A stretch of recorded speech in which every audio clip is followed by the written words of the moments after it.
So, what's my next video?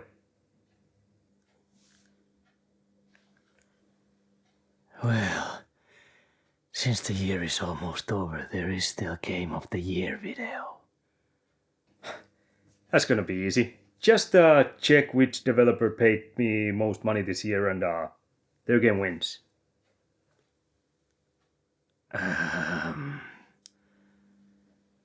No one. What? No developer has paid you any money. No. That can't be. I mean, how am I supposed to pick a winner? That's how video game awards, Oscars, Emmys, dog shows, child beauty pageants work. They win who pay the most. Have you considered picking your own favorite out of all the games you tried based on which one you enjoyed the most? That's an insane idea. But it might be insane enough to actually work. I mean, think about it. I'll pick the winner for free. It's like I'm doing charity. It's like I'm donating for sick children or some shit. And he'll do great for my reputation. Thank you. You're a genius.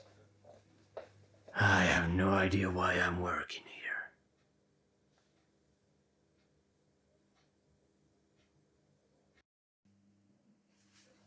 Hi, Game of the Year! I haven't done this in 2 last years, if I remember correctly. I'm pretty sure. I missed them. I did make the lists, but I never shot those videos. Or was it 3 years? I don't know. Been taking a little break from these, but I'm back. And this time we're checking out my Game of the Year of 2023. I mean, the top 7 games of 2023. Well, the number 1 is gonna be my Game of the Year. And before we get into this video, I have not played Baldur's Gate 3. I really do want to try that, but haven't had the time. The game's long. Also, 2 other games I really wanted to try, which I haven't. Starfield and Resident Evil 4 Remake. Fuck. Especially Resident Evil 4 Remake. That kind of pisses me off. That I missed it. It's not even that long game, I presume, because it's Resident Evil 4. The original Resident Evil 4 wasn't that long, so yeah, I should have played it, but what are you gonna do, you know? I've been busy. I've been doing fucking overtime at work at tons, cause you know I moved last year, you know, like a year ago in this new apartment, and you know I've been kind of upgrading my furniture and shit. So you know those things require some money, gold, jewels, diamonds, cash, kidneys, whatever's worth something. Anyway, let's get it on.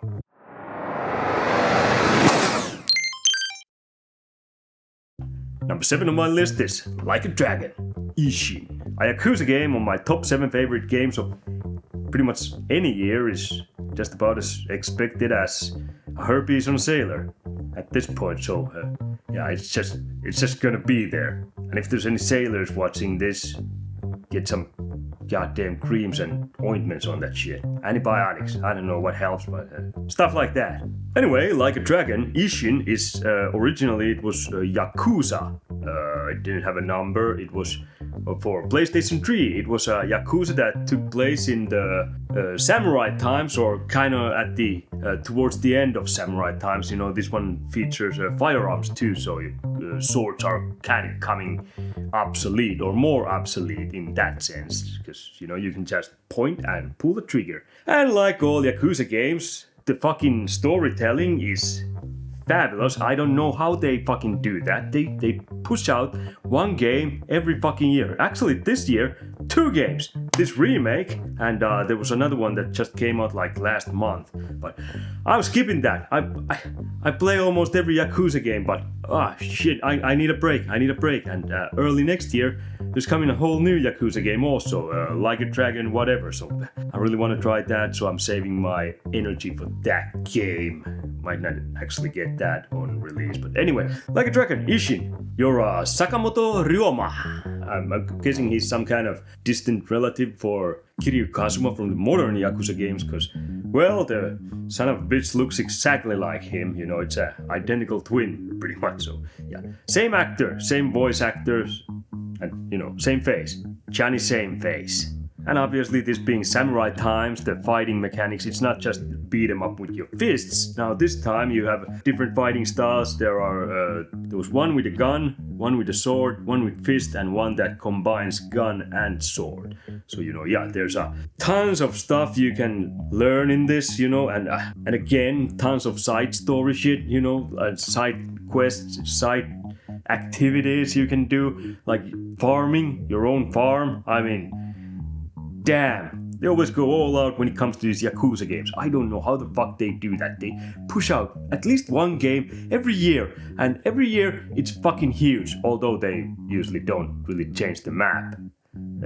This one takes place during the early times, so this one obviously has new map. Well, it was new map back in the PlayStation 3 days, when the original came. This is remake.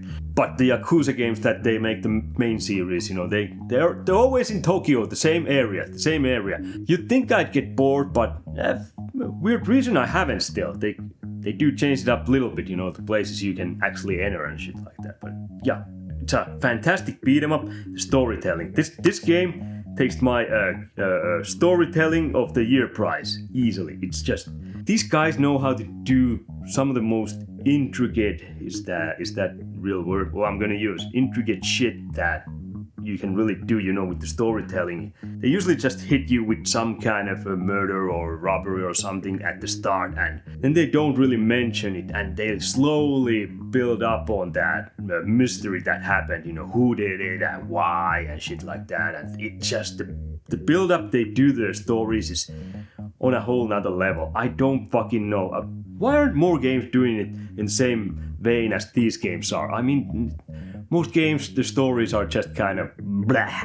They rely on the gameplay. Here the gameplays, I've always enjoyed the fighting, but the storytelling there's no contest. I ain't saying the story is the best, but the storytelling methods is fucking fantastic.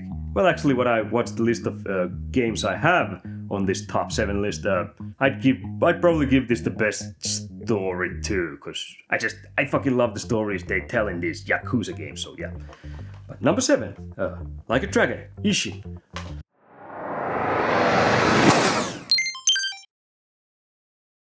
Number 6 on my list is quite fitting, because 6th place goes to Final Fantasy VI. Yep, Final Fantasy XVI. Square Enix has lied to us 15 times already. It's never the Final Fantasy. It's never final. It'll never end. And if I was a betting man, I'd say it still won't end. There will be 17 at some point. Those lying fucking bastards. But I ain't angry. You know why? Because lying that this would be the Final Fantasy is kind of like lying that there's never gonna be any more pie. And then, a few years goes by and BAM! You get more pie. And pie's great. And to our Final Fantasy game, just don't try to eat these, because, it's plastic. It's not pie. Go buy pie. This is 1 out of 2 games I haven't actually completed. Yeah, I did play this a lot, but yeah, I just didn't finish this. I'm definitely gonna go back. I've been really enjoying this. There was other game I really wanted to play through before I made this list, so I got the gist of it. Let's just say that. I'm pretty sure I got most of it, and story's really interesting. I do like that, and Final Fantasy games, they've always been fucking awesome. I've always loved those, so I have no problem putting this on this list in the 6th place, even though I haven't really finished it. If that bothers you, fuck off. There's like a million other lists, so go check those out. But yeah, this is not like real review, so that's why I don't mind putting it here at this state of me still being in the middle of playing it. But yeah, Final Fantasy XVI, this one's really dark. I mean, this one got a bit Game of Thrones at the beginning, just right off the bat. I haven't finished it, so I don't know who actually is dead or stays dead or gets revived or shit like that. You never know, but man, just overall the atmosphere is much darker than in previous Final Fantasy games. I mean, yeah, they had, kind of dark subjects too, but older Final Fantasy games, the graphics kind of took some of the blow off from the dark stuff that happened, because kind of hard to cry when your guy looks like he's made out of yellow cardboard boxes and his shirt is made out of purple cardboard boxes, so even though Final Fantasy VII is still one of my all-time favorite games, but it does take some of the edge off. Still prefer it though over the remakes. I do have to say though, I'm not that big of a fan that they took out the world map. That is, there is world map, but you only like point to a place and then whoosh, you're in there, and I love the world maps on especially the PlayStation 1 Final Fantasies. Just you go around there and it just feels like you're actually adventuring there out in the wild, and you get so excited when you find a new place. Yeah, Final Fantasy X, that wasn't like same type of world map, but still, it was like a whole trip from start to finish. There wasn't like fast traveling between places or anything like that. You just basically walk from start to finish. Jesus, that was a lot of walking now that I think about it. It was this path you just went on, and you could, go back and forth later on, and it just felt more, I don't know, now it's kind of like you're just jumping between hubs. That kind of takes some of the enjoyment off from me, but overall I'm really digging the story. I don't know how it ends, but it's a really intriguing and dark world, and I always appreciate dark stories. It's kind of weird they put such a dark story with slavery and all, in the Final Fantasy, but I do dig it. And I gotta say, this game actually takes my voice actor of the year prize, because the guy who played Sid in this does magnificent job with the voice acting. He was my favorite, his voice really stuck into my head. I don't usually pay that much attention to voice actor. I do they sound really stupid or not? And that's most of the times the extent of it. Now I do try to sometimes, especially if I'm reviewing, put more effort into it. But he does magnificent job. Great voice. I'm really digging his voice. It just fits for the character and the mannerisms and all. So he gets my voice actor of the year prize. Final Fantasy 16, fucking awesome game. I do love it. Could have used the world map, but other than that, it's pretty fucking great. Combat's great. It's real time now, but I am digging it. And fuck, I'm just gonna try to blast through this quicker. So I'm gonna end it.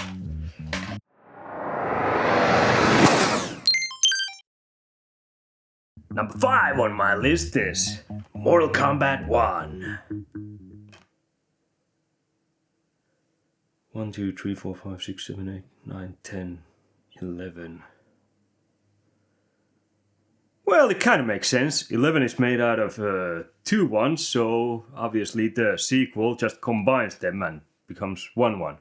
Makes perfect sense. Mortal Kombat. I'm a huge fan of Mortal Kombat. Love the gory stuff and shit. But when it comes to the fighting, Tekken, still for me, it takes the crown, But this year, we didn't get Tekken. We're getting one next year though, so that's probably gonna be a sure bet somewhere on my next year's list. But this year we got Mortal Kombat. We also got Street Fighter 6. It was 6, yeah, I think so.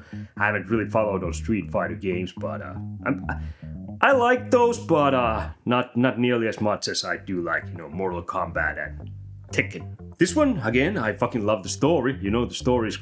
I always love the story modes on Mortal Kombat games. The newer ones, when they put a little more effort and made them cinematic, they kind of seem like movie-ish more. So those are fucking awesome. I'm not talking about the first 3 or 4 Mortal Kombats where there's just tower and there's some face and the end credits roll once you beat the tower. That's dull. But the new Mortal Kombat games, the story modes are kind of intriguing. I do dig those. So that is great that they enhanced those, and in this one it's still really enjoyable. I do have to say though, I think I prefer the story modes on 9 and 10. 11 I haven't played, but I gotta buy that somewhere and just play the story mode. Find it cheap, play the story mode, that's it. When it comes to fighting, it's still fucking solid as fuck.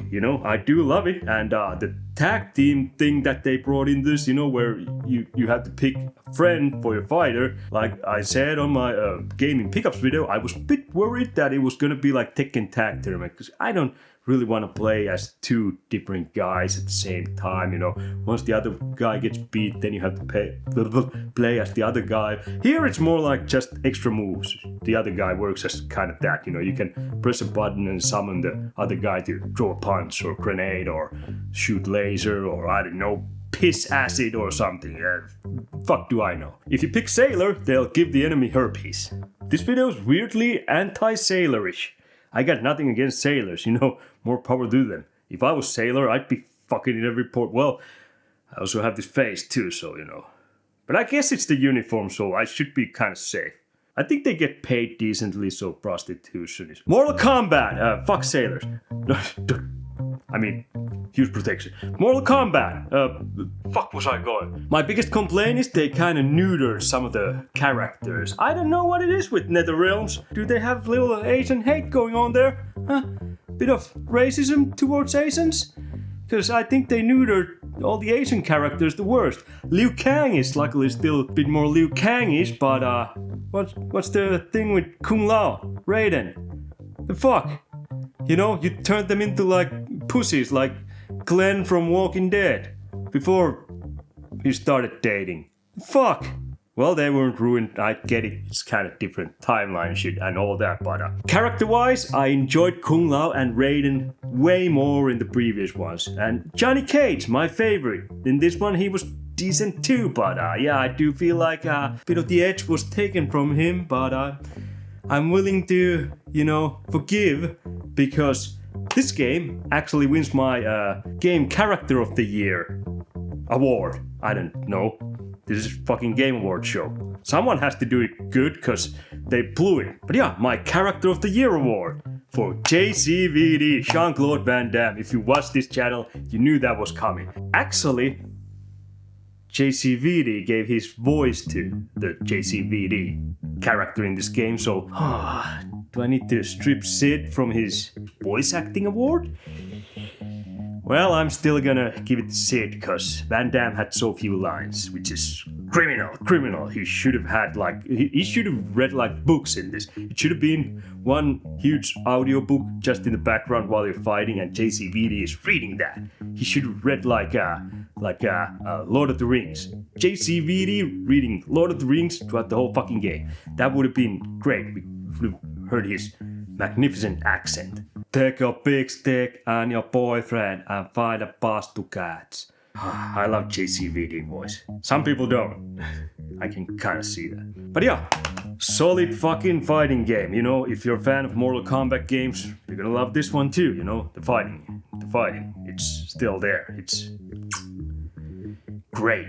Not Tekken great, but second rate compared to Tekken great. That's still pretty fucking great. Anyway, moving on.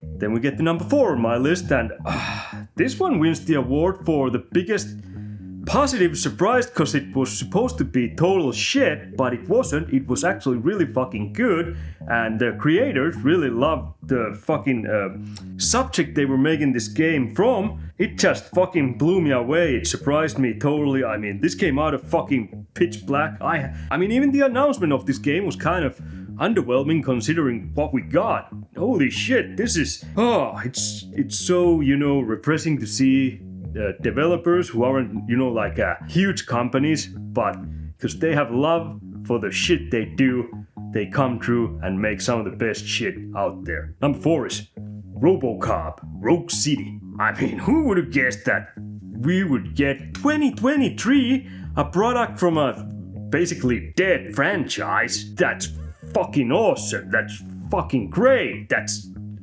just mind-blowingly good. I mean, considering last RoboCop we got was that remake, and that was what, 10 years ago, something like that. I ain't sure if that was that long ago, but somewhere around there, 5-10 years, I don't know. I just kind of try to forget about it, because that movie was pretty much one jetpack away from crime against humanity. They didn't add the jetpack from RoboCop 3, so they came this close to being prosecuted for crimes against humanity. That was their saving grace. No fucking jetpack. And no jetpack in this either. Well, this game, so in this I would have kind of forgiven it. But this is fucking solid first-person shooter. And holy shit, it's gory too. It's just so enjoyable to blast bad guys with your RoboCop pistol. And you can also take, guns from enemies. You can only have like one gun on top of the pistol, so it does force you to use the pistol for larger parts, but it just works. The pistol's fun to use, especially once you get to upgrade it.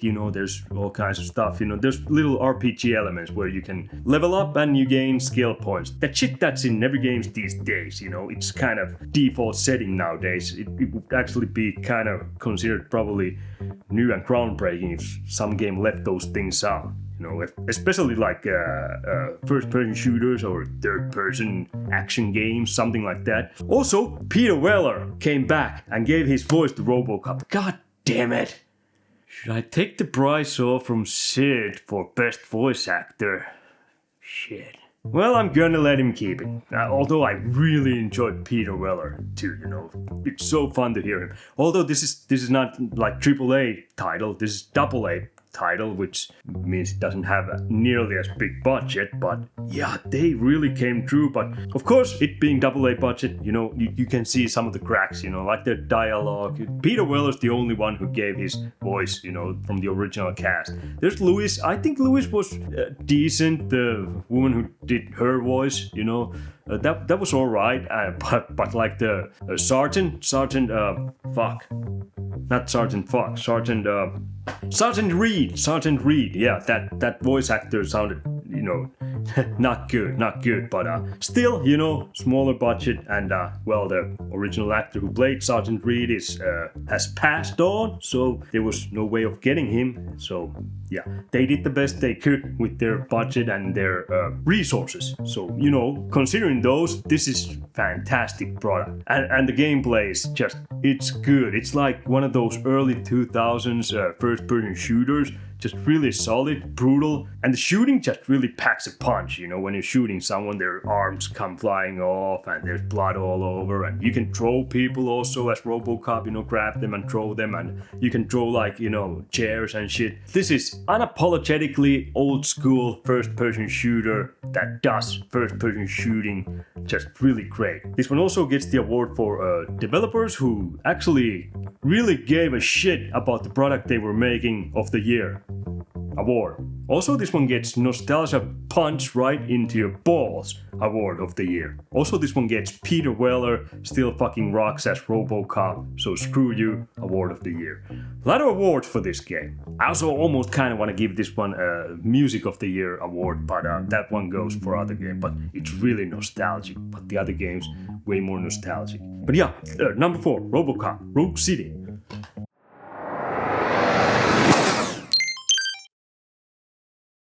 Now we get to my top 3, and number 3 on my list is Armored Core, Fires of Rubicon. This is also the second game on this list that I haven't finished. I'm close, it's hard. But yeah, if you think From Software game on my Game of the Year list is weird, you just wait. But to be fair, I've always thought that Armored Core games have been From Software's pride and joy when it comes to their game catalog. But yeah, for the last 10 years, what's in the games, that they've been putting out, it kind of made me think that when it comes to game developing, From Software has really lost its soul. Oh, shut up. That was a great pun. I know Souls games have their fan base, but so does herpes-ridden sailors. So, what they know. Armored Core 6. Oh man, this was fucking fantastic. I didn't even know how much I missed Armored Core games until I started playing this. Hard From Software. The first Armored Core game, I played that through like dozens of times probably when I was growing up. I loved that game. It was fucking fantastic. I did try some, maybe 1 or 2 Armored Core games after that. Never really like played those, but just like real quick. There was a time when I wasn't that into mechs, so I just didn't really get into those games that much more. But now after a long break, I got this Armored Core 6 and man, I was hooked. The combat's just ridiculously good, you know, it's fast paced and, you know, you can customize your own mech with different legs and cores and heads and hands and, you know, put all kinds of boosters and shit and different weapons, of course. So it just changes kind of the dynamic of the fighting, how you want to do it. Do you want to be a tank or some nimble, fast little machine, you know, speedy machine, if you may. But also I really enjoyed the world you were in, the different planet, you know, the place that has Fires of Rubicon. I gotta say, when it came to the story, I was kind of following it, but it is told kind of almost like unnoticeably in the back and between the missions, you know, in the form of voicemails and text messages and shit like that. So I dig the style. It's very minimalistic, but it fits so good because when you're on a planet that's pretty much like wasteland and it looks fantastic and that, but it kind of feeds in the loneliness feeling of the whole game, or if you know what I mean, just the atmosphere and all. This one gets my childhood can still be saved because you fucking love the older games of the year award. Doesn't make much sense. Did I say I gave RoboCop Nostalgia Award? I don't remember. If I didn't, this one gets it. Fuck, RoboCop kinda gets it.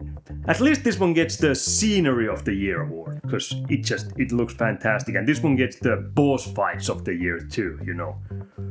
It's gonna be tough.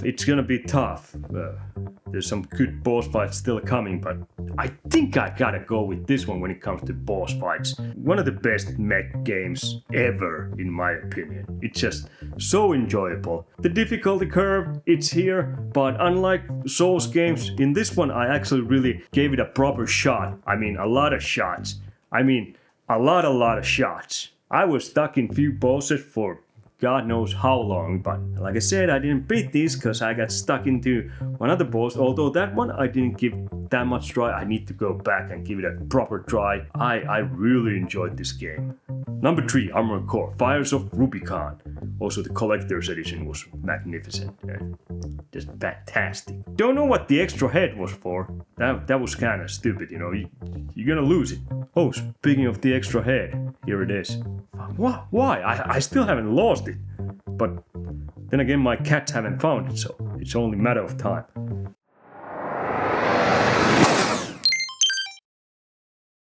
And now we get to number 2 on my list, and that is Dead Space Remake. Number 3 was from Software, and number 2 was from Electronic Arts. If number 1 is from Ubisoft, then I'd say all we need is a swarm of crickets and all the signs of apocalypse have been fulfilled. Shit. Dead Space from EA, Electronic Arts. Who would have guessed? I don't think I've hit my head. I'm pretty sure I haven't hit my head. Fuck. Now I'm kind of starting to doubt myself. I loved the first Dead Space. It was fucking fantastic. They remade it and it's fucking fantastic. I gotta give this game the sound design and atmosphere award of the year. I mean, I didn't play this through at one sitting. I played this through on multiple sittings. I played this through on multiple sittings, and it's nerve-wracking. Just the fucking dark, creepy spaceship you're in, trying to find out what's happened there. And yeah, people have really been transformed into these weird little mutants, which you have to kind of cut off their limbs and shit, you know, just to stop them from coming at you. And just the sound design when you're walking through the corridors of that goddamn spaceship, it's like something's breathing in the walls all the time. And the atmosphere is it's fucking fantastic. Now, if I do have to give this game some negatives, I do have to say I preferred the first one because the main character Isaac didn't talk as much. Because in this remake, he talked much more. I gotta say that kind of took the more silent solitude type away from the main character, and also, you know, I kind of liked him more in the original when he was kind of this man with no name, more type-ish, you know, just quiet. I think it fed more to the atmosphere than him being or blabbermouth in this. He's not like, he doesn't have like speaking diarrhea or whatever you call that, but yeah, he does talk much more than in the original. And I don't know, it's just a game that kind of leans on to quietness and the little noises you hear from the quietness, from the dark where you can't see. It's just, when someone's blabbing more, it takes away a little of the effect. It's still creepy as shit though, don't get me wrong. I mean, no, I don't think I want to play this again. It was great, but I went through so many goddamn underwear that I can't afford soil anymore, so yeah, just a fantastic survival horror game. Loved it. EA, on my top 7 favorite games of the year list. With From Software. That is fucking impressive and scary at the same time. See, I do give chances to games, even though if I don't like the publishers or the, developers usually, but everyone can redeem themselves, and EA redeemed themselves a little bit with this, in my eyes. In the future, I might give some other EA game a try too. Don't know. Fuck it. Dead Space. Fucking atmospheric, insanely gory, scary as shit. I hate being afraid, but I love the game. Hated it for making me afraid. And I don't know. Fucking move on. Before I show you my number 1, music award of the year goes to Bud Spencer and Terence Hill Slaps and Beats. Those motherfuckers, they hit me right in my nostalgia nerve, They used all the soundtracks from the Bud Spencer, Terence Hill movies, and those things, they get stuck in your head in an endless loop, and I love those. Fuck. Music of the year. Kinda okay beat 'em up game too. Also, I do feel like I need to give special mention to Zelda, Tears of Something Kingdom. Didn't finish it. I did play 45 hours of that though. Loved it. I especially loved the one before that, but building thing wasn't really my thing. I wasn't too big of a fan of that, but I know you don't really have to build in that too much, but if you want to get some nice stuff, you gotta build, and I like nice stuff, but I wasn't fan of the building, but I still gotta go and finish that at some point though. But fantastic game, but just missed this list by a little. It actually was on this list at first, but I redid this list a bunch of times, and well, this is what you got.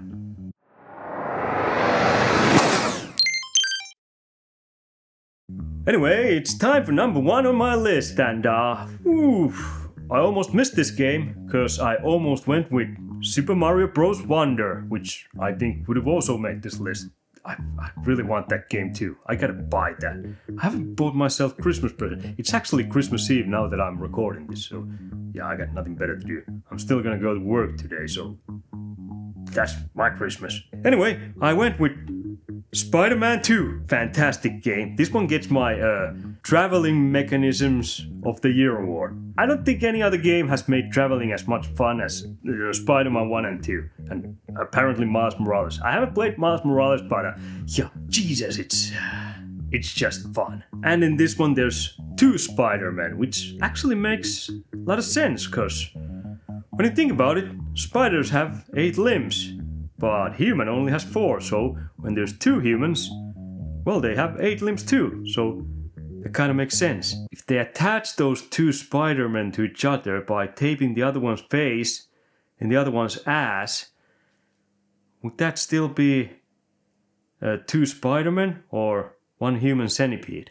There's a philosophical question that you can answer down in the comments. Spider-Man 2, the traveling is just out of this world. It's so goddamn fun, just swinging around the town, shooting your sticky webs everywhere. It's just, I barely used any, fast travel in this game, because I just really like to travel around. And now they gave the wingsuit. That was, it just added up on the traveling and just how fun it can be. I think every game should have the same traveling mechanics as Spider-Man. Fucking RoboCop, I don't care. He's supposed to be clunky, but fuck, make him shoot web and sling around town. It would be so great. Well, it would kind of be stupid, but still kind of great. Now that Sega is actually bringing back the old classics, they're bringing back Crazy Taxi apparently too. They should just make it Crazy Spider-Man and have him sling around, carrying people everywhere. I'd play the shit out of that, Beats driving. any day of the week. At first, I wasn't really sold on the Miles Morales character. I was kind of, I mean, I'm not like the biggest aficionado when it comes to comic books. I mostly know Spider-Man from the 90s animated show. I watched that, every morning before I went to school. It was fucking fantastic. Loved it. For me, Spider-Man has always been Peter Parker. I'd never even heard of Miles Morales before they came out with the game Miles Morales, but apparently he was a thing before that too, so I don't know, I have no idea, but...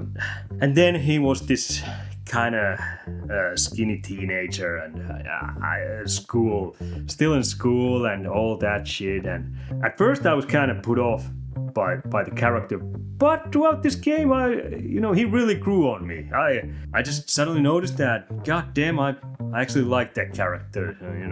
Maybe I'm getting old. I'm not as cranky old man as I used to be. That doesn't make sense. I'm getting older, so I should be getting crankier.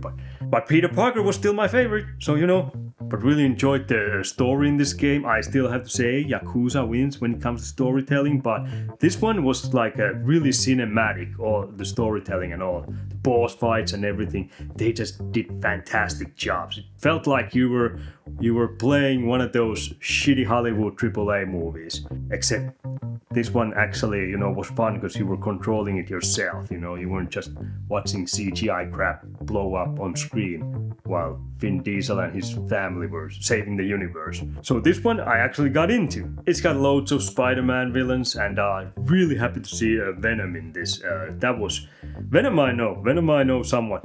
I enjoyed the Venom movies too, even the second one. Some people weren't really that into the sequel from what I understand, but I enjoyed the sequel too, it was great, I love seeing Woody Harrelson in things. Yeah, it wasn't his best work, but still, him as Carnage was fun watch for me. But then again, I'm not comic book aficionado, so I don't know how things are supposed to go. I only see the movie and I rate the movie the way I see it, and for me it was kind of fun. But Venom, of course, has always been one of the more interesting villains. Always found him fascinating. And of course, this game ended up in a cliffhanger, and it kind of, throughout the whole game, it actually felt like that they were, when they started doing these games, they were actually designing it to be a trilogy.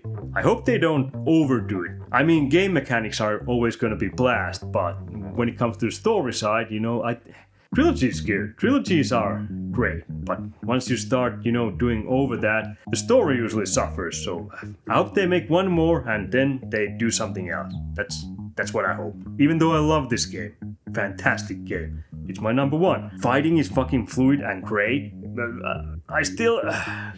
I think I might give, when it comes to the overall combat, the edge to Armored Core. Just, I love the fast paced and with the different guns and all that, flying around. Just tiny edge, but this one's really close. This one's up Armored Core's ass like the second person in Human Centipede. So weird I keep referencing that while I'm talking about Spider-Man. I just find a lot of similarities between Human Centipede and Spider-Man. Okay, not really, but hey. Centipedes, spiders, they're both bugs, so bug off. Actually, you could bug off, I really don't know what else to say. Fighting's fun, traveling's the best you're ever gonna get in video games. I'm sure if they're never gonna top this. No one's ever gonna top this. It just sucks, but this is as high as we get. And I've never been wrong about that. Like when I first saw Super Mario Bros. 1 on NES, I said the graphics are never gonna get better because this one's fucking melting my brain. They never did. I'm still sticking to that. Sucky. If I was to compare this to the first one, I don't remember the first one that great, but I think I might give a little edge for the first Spider-Man game when it comes to overall story, just because it focused more on just Peter Parker, so it wasn't divided as much, because here Miles Morales and Peter Parker have kind of their own stuff too. So it kind of divides the attention, so I really like the focus on the first one, just being Peter Parker's, and in that one it had Otto Octavius, or the Octopussy guy. But then again, in this one you get to play as Venom too, although way too little, which sucks, but still you get to play as Venom, and that was also fucking blast, you know. Fantastic game, fantastically made, fantastically, well, they have had fantastically money to make this, so, you know, in that sense, when you compare this to RoboCop, they had that edge too. I just noticed that all my fucking games this year were PlayStation 5. That has never happened. Never. I played Switch games mostly for the last probably 5-6 years. This year I really got into PlayStation 5 games. I almost got into Xbox games. I was this close to buying Starfield, but fuck, I think I was in the middle of Armored Core, and after that I started playing this. This is why I kind of stopped playing Armored Core, because I really wanted to play this, so yeah. No, wait, I stopped playing Armored Core because I started playing Final Fantasy 16.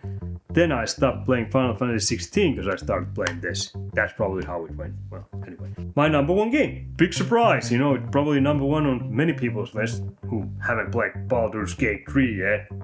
I still don't know if that's any good, but fuck off, and I'm gonna fuck off too, and don't fuck sailors, and don't make human centipedes. Especially with sailors, you know, with your mouth up their ass.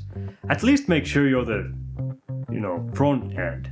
If you're behind a sailor, you're gonna get fucking lip herpes from their ass herpes.